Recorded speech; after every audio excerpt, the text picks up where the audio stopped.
Yo, welcome back to another video. We got that boy Patrick CC, The Dark Life After 15 Minutes of Fame. Yeah, finna get into it. Like, comment, and subscribe. Check out the other videos on the channel. It is a little longer, so I am gonna put it in I'm gonna up the speed just a little bit. But yeah, let's do it. Appreciate y'all. Whether they wanted to be famous or it happened by accident, these viral stars went from regular people to having millions of followers overnight. However, the quicker the rise, the sharper the fall. And today we are going to discuss how these people used their 15 minutes of fame and how nearly all of them ended in disaster, starting with the Backpack Kid, who is a perfect example of making all of the wrong decisions during a brief stint in popularity. Before TikTok became the go-to app to share mediocre dance moves to a global audience, 16-year-old Russell Horning was bored, uploading dance videos to Instagram with zero expectations. Initially, his signature dance style was funny. His core was stiff, his lanky arms just kind of flailed around while he stared emotionless into the camera. Additionally, he often wore goofy outfits and chose to dance to silly songs.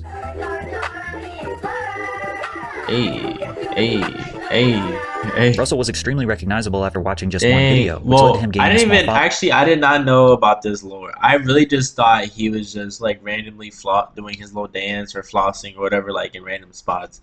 That is crazy. Not gonna lie. On IG. But his entire life changed when Rihanna posted one of his videos to her 54 million followers. She tagged Russell in a post celebrating her Grammy nominations, and he gained over 40,000 followers in one day. To capitalize on the momentum, Russell pumped out as many dance videos as he could, skyrocketing him up to over 500,000 followers. There was one particular dance, called the Floss, that seemed to get him the most views, with many people falsely crediting him as the inventor of the move. However, his videos were not getting shared because he was an excellent dancer, but rather— Who was that from? Who was that from though? What is he talking about? I thought that came from him, no lie. Because he was a meme. Whenever he did collaborate with other dancers, he was often seen as the weakest one. Despite this, opportunities were being thrown his way because of his follower count, like when Katy Perry personally requested that he dance for her Saturday Night Live performance. Damn, like, is this Katy Perry? They kind of look alike. They could be siblings for real. They definitely do look alike. Performance in May of 2017. Russell absolutely stole the show, flossing aggressively while staring deadpan into the souls of millions of live viewers. He also strategically chose to wear a backpack, rebranding himself as the Backpack Kid. The SNL appearance gained him millions of followers, and the floss became a global dance craze. The Backpack Kid was an internet sensation, but he made a few key mistakes that ultimately led to his downfall. Firstly, Russell took every interview and press opportunity he could get. Viral stars will get thousands of dollars thrown at them just to do collaborations with media outlets, podcasters, or live entertainment companies. So what, you were just getting paid to go show up at parties and shit like that? Yeah, clubs and parties and festivals and performances and stuff. So you just pop up? Bro, that's crazy. Just from a dance, bro. He was popping up and performing. Like, he wasn't even doing nothing, bro. That's crazy. Yo, man, there's so much money out there, bro. It's wild. On stage, you do the dance, everybody goes crazy. Yeah. That's pretty much how it goes. Yeah. That's tight. How much can you get to go to a club, if you don't mind letting us know? Manager shakes his head no. Manager shakes his head no. Is it an amount that you're pretty impressed by? Like, are you surprised that you're able to get that much money just to go somewhere? Compared to most 17-year-olds, the money that I make from just one appearance, it could take a 17-year-old forever to make that much money. It's hard to blame someone for making easy money. Bro.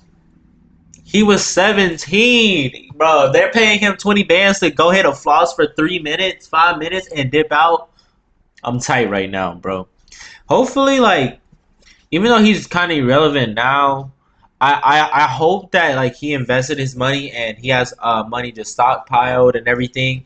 So he's not really worried about anything and he's not spending crazy. You know what I'm saying? Then again, the overexposure bothers people because they perceive Russell as a one-trick pony who doesn't deserve thousands of dollars or recognition from these big platforms. I will say that Sky Top, I don't know when, like 2020, 2018. The whole Sky Top anything is horrible. A lot of my homies had the Sky Top fade, the Sky Top dreads. He got the Sky Top man bun. This is the worst. This is the worst. The Sky Top curls, like, no, bro. This is actually one of the worst generational worst cuts, for real.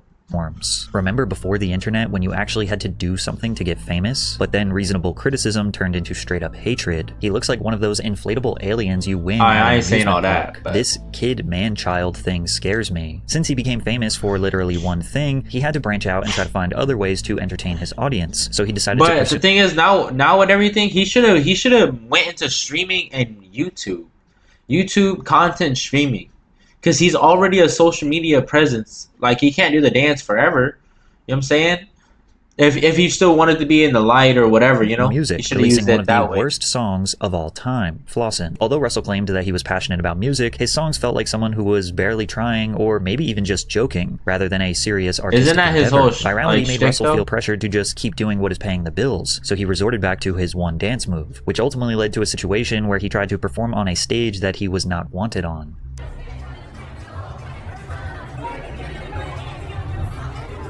What is happening?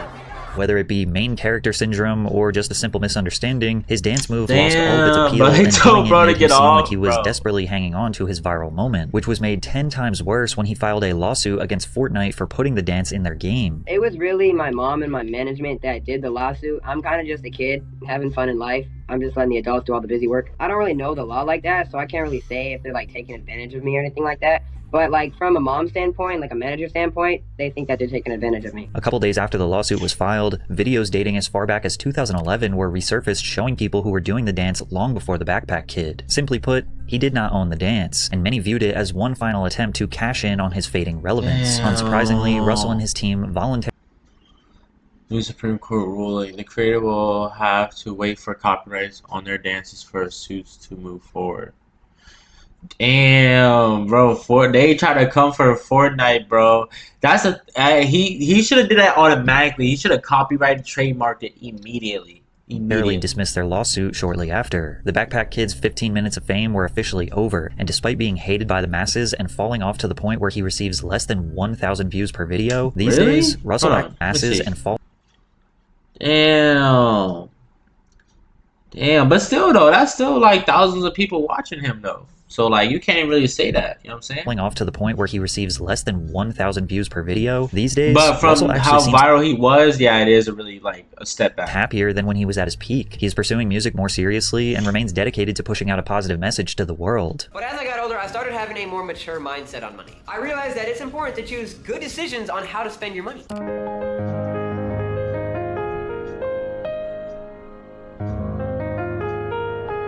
I was just invited to do an anti-vaping commercial for the American Lung Association. And of course my first thoughts were, oh yeah, because I don't vape, I don't smoke, I definitely don't encourage it. Then again, he openly accepted the opportunity to be on Kai Cenat's stream. Damn, where he that was absolutely him? embarrassed by Drewski. Wait, no, that was him? Bro, it's because he looks so different. Like, I just never recognized him, bro. That's crazy. Oh, alright, yo.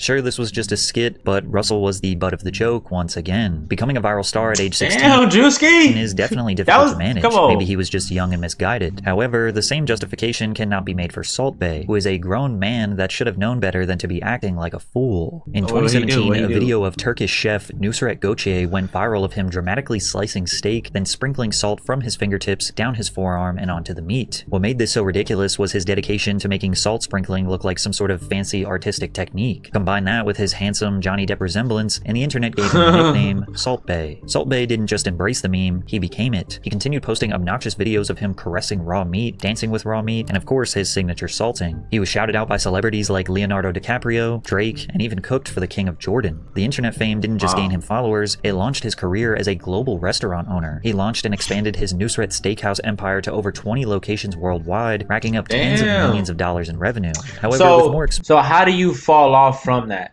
You, besides the internet, of course, like, you got all these locations, you're racking up tens of millions of dollars, and your business is in business. At this point, you're solidified. What else? How do you fall off from there? You're going to explain. Let's see. Exposure comes more criticism. Many began to wonder if he was actually this mystical, passionate culinary artist, or just another guy trying to cash in on some fame. One major critique was the outrageous prices at his restaurants that had patrons feeling... Bro, hold on. Let's analyze this receipt. Beef, Carpaccio. See, look, it's too expensive for me to pronounce. 275. What the hell does that do? Bro, that's a month of groceries. Hold on. Golden F1 McNunn. Not having any of that. 5,100. You might as well put a down payment on a car. For a golden steak. Wait, that's 3. That's 3. Oh, hold on. My bad. Now let me divide that real quick. Hold on. 5,100 times 3. Oh wait, no. My bad. 5,100 divided by 3. My fault, y'all. 1,700 a steak, and I guarantee you're gonna ask for a tip. Hold on. Gigantic. All right, I'm done reading these, bro. These are too fancy for me, bro. 5,100. French fries are $50. On God, bro. I'm suing them. What is that? A fruit platter is 4,800. Oh no. Yeah. The bill is who split what bill? More scammed than served. Take the Salt Who you feeding? Like the president, bro? There's no way. Golden Experience, for example, where Salt Bae will personally serve you your food with a show. A single tomahawk steak costs nearly $1,000, and a burger will set you back almost $200. Now, the prices are so high because the food is covered in edible gold, which sounds fancy until you find out that the gold edible is worth gold. I was about to say edible gold. Dead serious on Amazon. You can buy for $10, $15. It's genuinely not hard. I've done it before, like just to make things look fancy or whatever, like. For dinners, like, bro, I'm telling you, it's not that, like, bro, edible gold is so thin, like, it's brittle, like, it breaks off. Measly $10. Then again, rich people blowing insane amounts of money on dumb things isn't exactly shocking. If anything, it fits his brand perfectly. This is the guy who made something as simple as sprinkling salt look like Michelangelo chiseling the final details onto David. However, the real reason people turned on Salt Bae was much more embarrassing than a $200 burger. At the 2022 World Cup, after Argentina defeated France, Salt Bae somehow ended up on the pitch celebrating the victory with the team. How did he even get there? Cameras caught him pulling on Messi's arm, practically forcing him into a handshake. Messi, the greatest football player of all time, clearly was just wanting to move forward, but Salt Bae would not let go. Messi finally gave in and shook his hand just to get it over with, but Salt Bae held on tight and pulled him into a photo. You can see it all over Messi's face that he had no... Well, he wanted that publicity, bro. You know what I'm saying? That's all he really wanted. He had him look at the camera like, hey, yo, you know what I'm saying? Come get a picture with me. Come show that I'm, you know what I'm saying? That I'm here. Idea who this guy was or why he was even there. It was clear Salt Bae was trying to steal this big moment for himself, but it gets worse. He grabbed the World Cup trophy like he won the damn thing and even did his signature salt sprinkling move over it. As if that wasn't cringy enough, he was posing for pictures with players with their medal in his mouth. These players dreamed and worked their whole lives for this. Hey, hold on. As a grown man, you're posted up with another man's medal in your mouth? Hey, yo, come on, bro. We gotta call. Come on, man. We gotta act like adults here, bro. That's weird. Once in a lifetime moment, only for some clout chaser to steal some publicity to promote his overpriced steaks. He responded to the backlash with an apology, claiming he didn't step on the pitch for advertising reasons, but the damage was already done, and Salt Bae's 15 minutes of fame were over. Salt Bae has shut down multiple restaurants after the hype has died down. Many of his remaining locations are drowning in poor reviews, and his London restaurant is down 4.3 million euros as customers have realized his food is way overpriced. That's what I'm saying, bro. Like, oh my god, dude. Literally, I think what he should have done is just lowered his prices.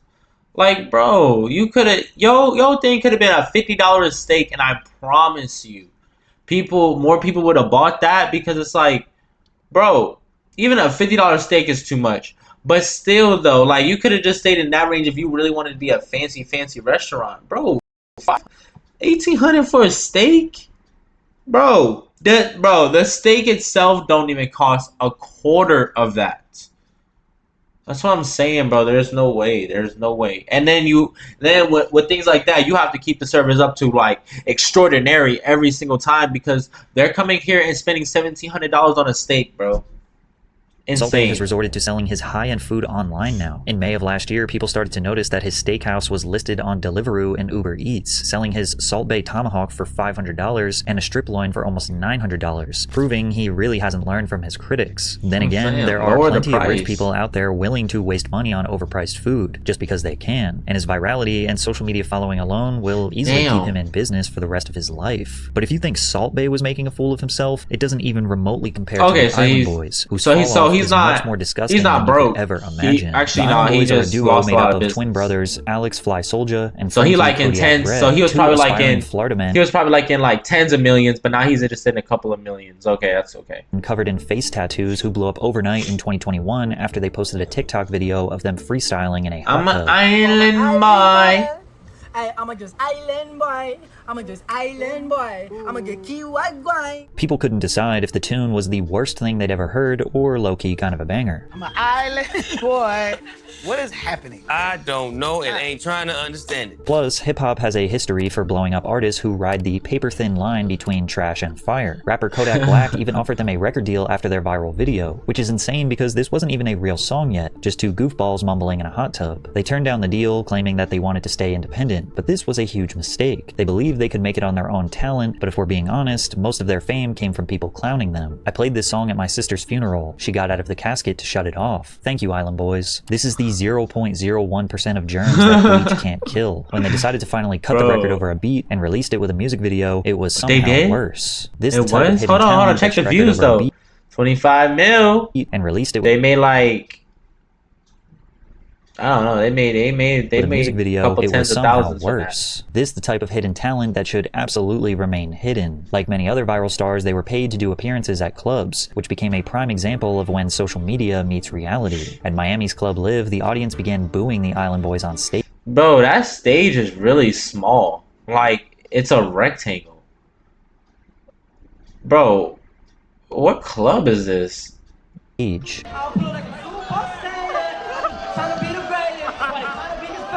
Once music fans realized the Island Boys had no capability of making a somewhat decent song, there was really no reason to pay attention to them, and their 15 minutes of fame was about to be up. The boys needed a new way to profit from their fame, so they began selling personalized videos to fans on Cameo, which apparently was very lucrative according to their previous manager. They owe me about like $150,000. From what? Your percentage of the Cameo money? Yeah. Is that the only money they're bringing in? Mostly, maybe a little bit on TikTok, but I mean, it's pretty much run dry at this point. Right.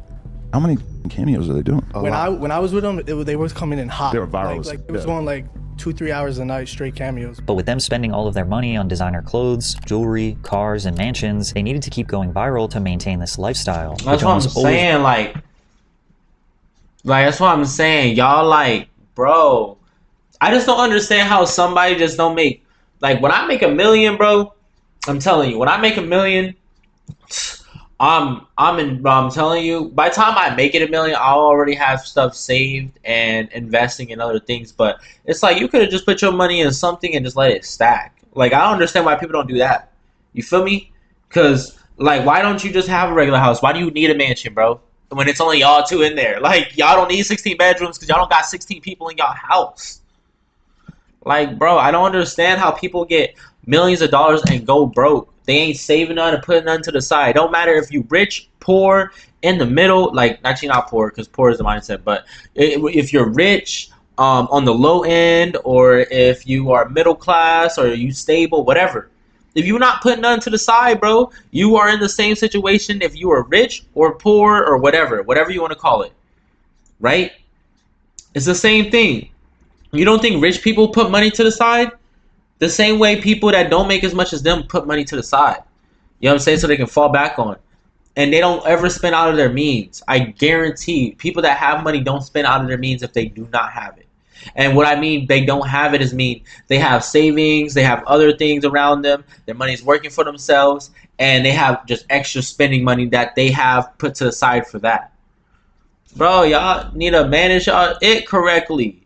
You know what I'm saying? Like, because this is really sad, bro. Resulted in them making... This is really sad. When you make your money and you get all this fame and all this, like, no, not even notoriety, but, like, just all that money that you're making off y'all faces, bro. I'm telling you, you should have just put some to the side, bro, and just lived a decent life. You know what I'm saying? That's all it is. Absolutely. Everyone lives a decent life. You don't have to be balling out of crazy, bro. What's the point? You just, bro, I just don't understand. When people are broke and they get money, they spend money on more expensive things. Why, bro? Why? Because you didn't have to need to do that when you didn't have it. Why don't you just keep spending the money on regular stuff, bro, and keep in your bag? Of themselves. Not saying you can't, you know what I mean, but I'm just saying. On the internet. Yeah, she likes the way you look. She thinks you looks good. Ew, bro.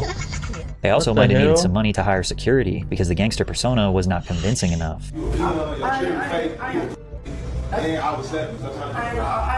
Who is that?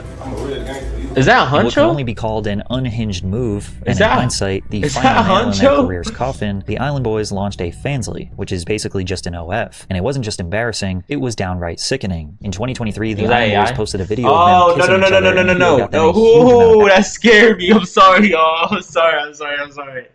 I scared me. I can't.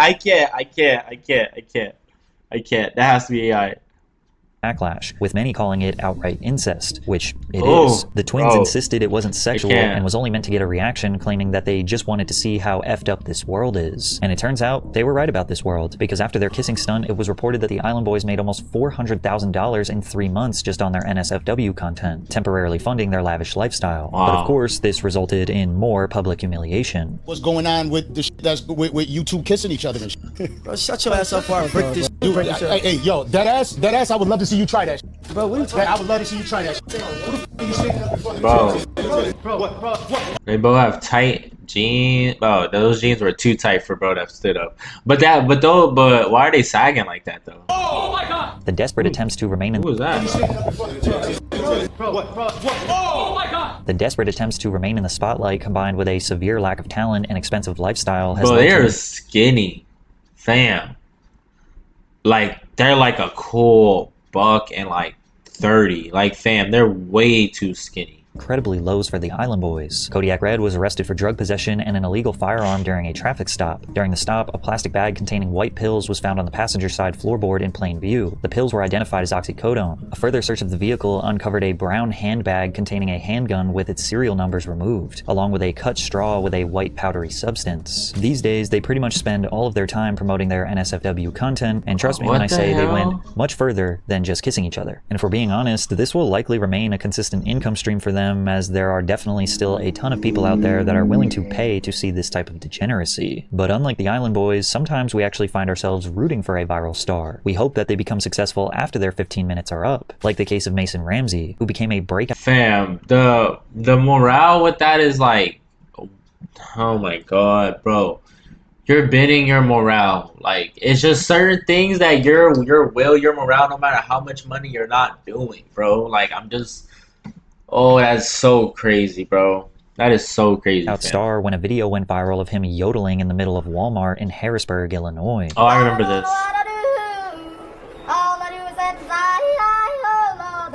The clip racked up tens of millions of views in just a few days, turning the 11-year-old Mason into a worldwide meme. Not only is yodeling kind of objectively hilarious, but a child singing a song that was 70 years old was oddly charming. Because of his viral performance, the original song, Hank Williams' Lovesick Blues, skyrocketed all the way to the 3rd spot on Spotify's Viral 50 chart. Within weeks, Ramsey was sitting across from Ellen DeGeneres, who got him invited to perform at the legendary Grand Ole Opry. From there, he was embraced by thousands of fans while performing at Coachella. That's dope. Major record labels noticed his potential, and eventually Mason would secure a deal with Atlantic Records and Big Loud. The minute Mason and his family walked into Big Loud, I knew we had to work with him. He is a star, but most importantly, he is a down-to-earth kid who loves country music. The Ramseys are an amazing family from a small southern Illinois town just like me. We understood them and their goals, and simply fell in love with their story and vision. Proving that he wasn't just a meme, his debut single, Famous, secured the number 4 spot on the Billboard Hot Country Songs and peaked at number 62 on the Hot 100. But viral memes naturally have an expiration date, and soon Mason Ramsey's 15 15 minutes of fame were over. When the pandemic hit, it forced Mason to take a step back. However, he used his time away from the spotlight as best as someone could in his position. While his voice was maturing, he focused on refining his talent, writing music, and finding his own sound beyond the yodeling kid in Walmart that made him famous. Mason released 3 EPs that gained over 500 million streams combined and secured hundreds of millions of views on his music videos. By 2024, at 17 years old, he decided it was time to take the next step in his career and release a full-length album titled I'll See You in My Dreams. A song featured on the project called Blue All Over caught a lot of attention through TikTok for its classic old country appeal, and I can confirm it is a beautiful song. Now in 2025, Mason Ramsey recently announced his first major headlining tour that has 15 stops. Mason's rise to fame started almost exactly the same as everyone else in this video, but instead of trying to chase more— shout out to bruh. That's how it's supposed to happen, bro. He did what he was supposed to do. I'm telling you. Did exactly what he was supposed to do. Fleeting viral moments or make some quick cash, he honed in on his craft, worked hard, and simply gave the people exactly what they wanted: genuine talent and entertainment. This was one of the few times social media made the right person famous, the only viral kid that didn't switch up after the fame. So while Mason worked hard and focused on genuine entertainment, Bobbi Althoff seems to ignore both of those things, as many people are genuinely confused how someone who has done so little has achieved so much success. Bobbi Althoff started as a mommy TikToker after the pandemic, posting about her pregnancy, marriage, and family dynamics. After posting thousands of videos over a couple of years, she had built up a respectable 3 million followers. However, TikTok wasn't paying the bills, and her marriage wasn't doing too well. Wait, what? Respectable How do TikTok not pay the bills when you have 3.5 followers? Am I tripping? Bro, my cousin was telling me he knew a girl that makes 20 to 30K off TikTok a month. I know she has nowhere near that many followers. TikTok do not pay that well at all?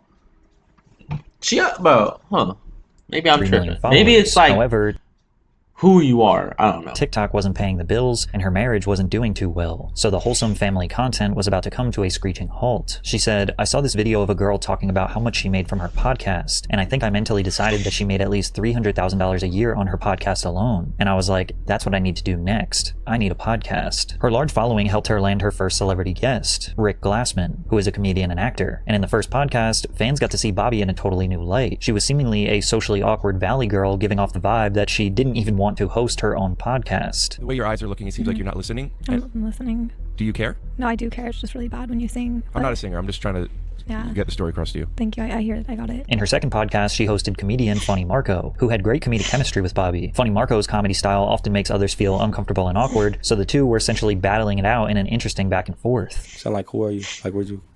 Who am I? Yeah. Is that a serious question? I have more followers than you on TikTok. Marco's humor combined with Bobbi's dryness and innocent personality makes this so hilarious, highly entertaining. The episode quickly earned nearly 1 million views, and clips of it made the rounds on social media. The mini virality caught the attention of Drake, who followed Bobbi on Instagram. I DM'd Drake and asked if he wanted to be on my podcast, and he said yes. He sent me his touring schedule, and I knew that I needed to make it happen fast. So my friend and I flew to Memphis 2 days after the original DM was sent to record the episode. Her podcast with Drake earned 1 million views in the first 24 hours and introduced her to a massive mainstream audience. Drake rarely does interviews, so this one, alongside some random girl while laying in his bed, made people extremely curious. Am I your type? I do. She's saying that while she has a husband, bro. I just remember this. She's saying that while she has a husband, bro. That is so crazy to me. Bro.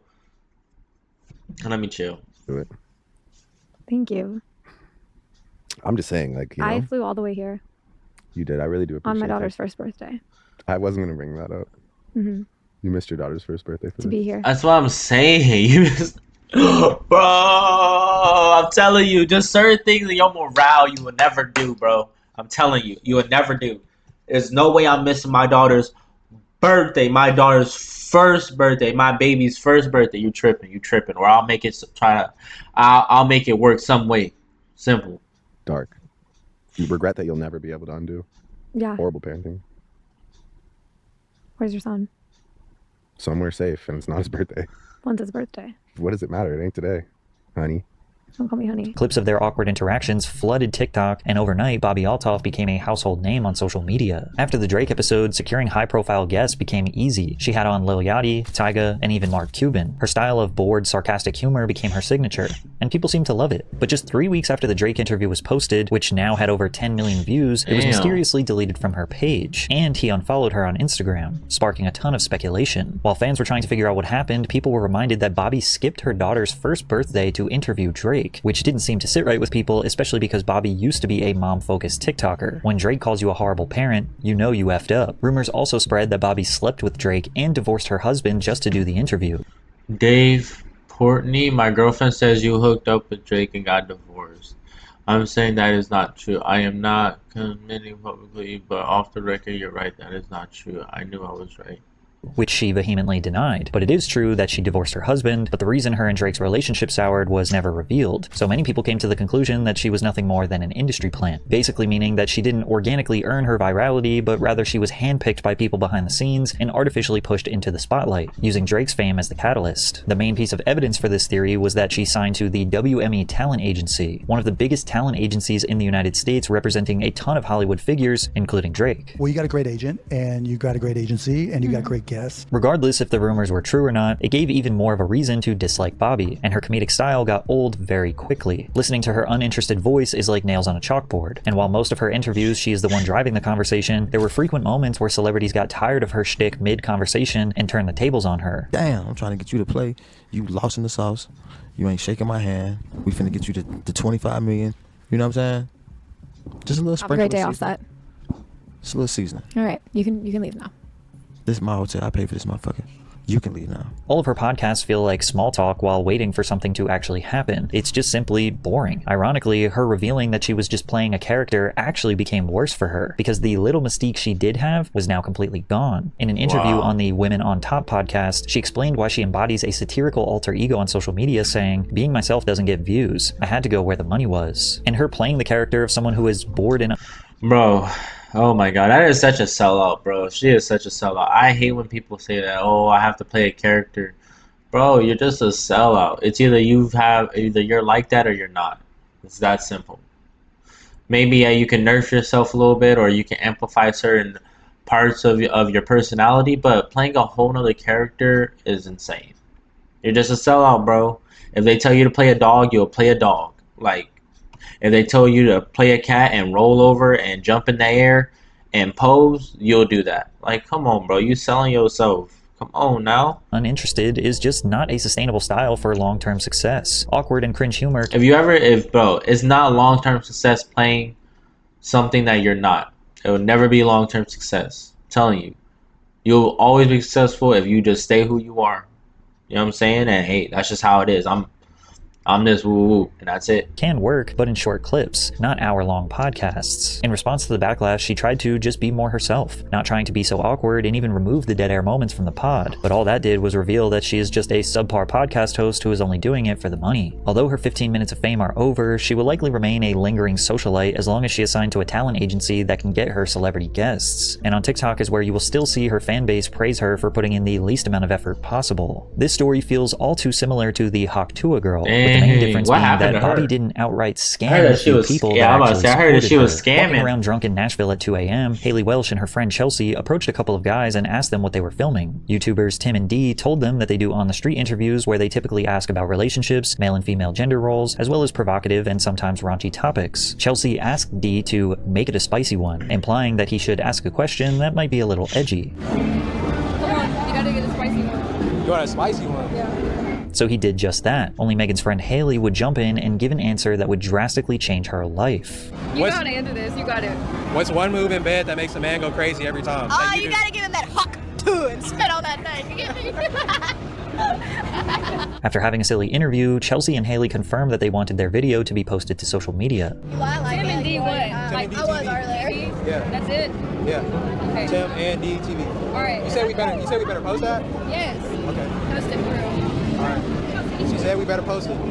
So don't come back trying to tell me, hey, take it down, I'm gonna sue you, this, that, the third. Tim and Dee posted the video to their Instagram account, which had tens of thousands of followers, and the clip immediately went viral, securing 1 million views on the first day and over 5 million views on the second day. The post spread like wildfire, being shared across countless meme pages and pop culture news reporters. The comments read, "She's a national treasure. Keep this woman safe. I'm moving down south. I'm tired of these Northeast women. If she don't hawk to her, I don't want to talk to her." On the surface, Haley appeared... Bro.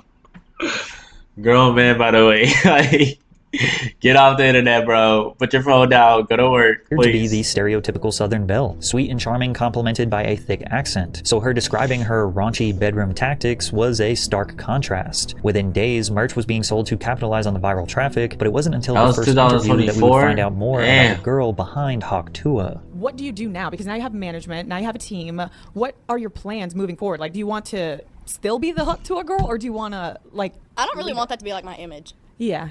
Like, Hawk Tuah girl, I don't see that being, like, my thing. You know? Yeah, I don't want to be known as that. You made a drunk joke, and the next day you have whole management behind you. This world is crazy. Haley took the typical path of a viral star. She hired management, and they but I'll say I'm not mad at that, though. I'm personally not mad at that. She went viral, and then she got a managed group to help her out. I'm not mad at that. What is wrong with that? People just like to hate. Like, in some ways, she took the necessary step.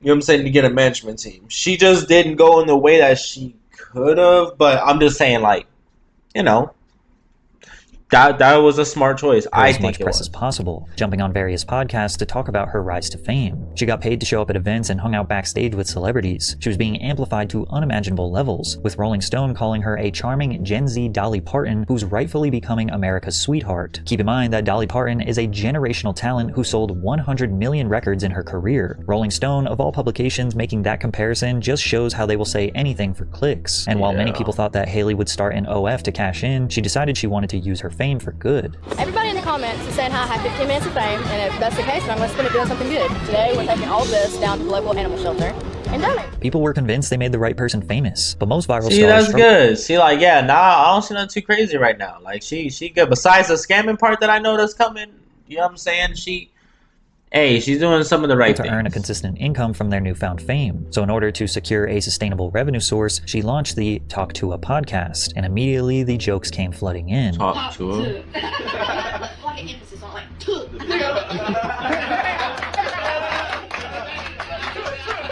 Once the whole... What was that?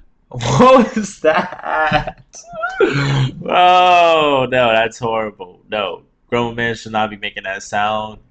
No. Well, I'm just a normal girl whose life changed overnight story ran its course. She tried to keep viewers engaged by dropping hints that she had a secret lover that she called Pookie, but it just wasn't interesting enough to get people to watch. Can we go back to what you said? You're dating somebody? Do people know this? Well, I wouldn't say dating just yet. Is this Pookie? It's Pookie. Shut the heck up. That's my man. No, it is. That is my man. Officially. What if Matt Rife came in and asked you to date him? Would he be your ex-man? Oh, shit. You're putting me on the spot here. I'm sorry. I love you, Matt, but I'm about to kick your ass to the curb. Her comment section was flooded with people sarcastically saying that the podcast was groundbreaking and changed their life. I'm convinced that the only reason why this podcast had decent viewership is because of the massive amount of jokes dedicated to making fun of watching the Talk Tuah podcast. Yeah, I was gonna say, like, that it seems like that type of podcast is gonna be big because there's a lot of jokes and clips that can be made from it, which is kind of good and bad at the same time. Like it provides no value in the long term, but in the short term, it does get clicks and views. But perhaps people were being a bit harsh on Haley. Or not substantial, like stable, I mean. Sure, she may have been milking her 15 minutes of fame, but can you blame her? If people wanted to watch hours of her podcast and get to know her, then so be it. It's not like she was harming anyone, right?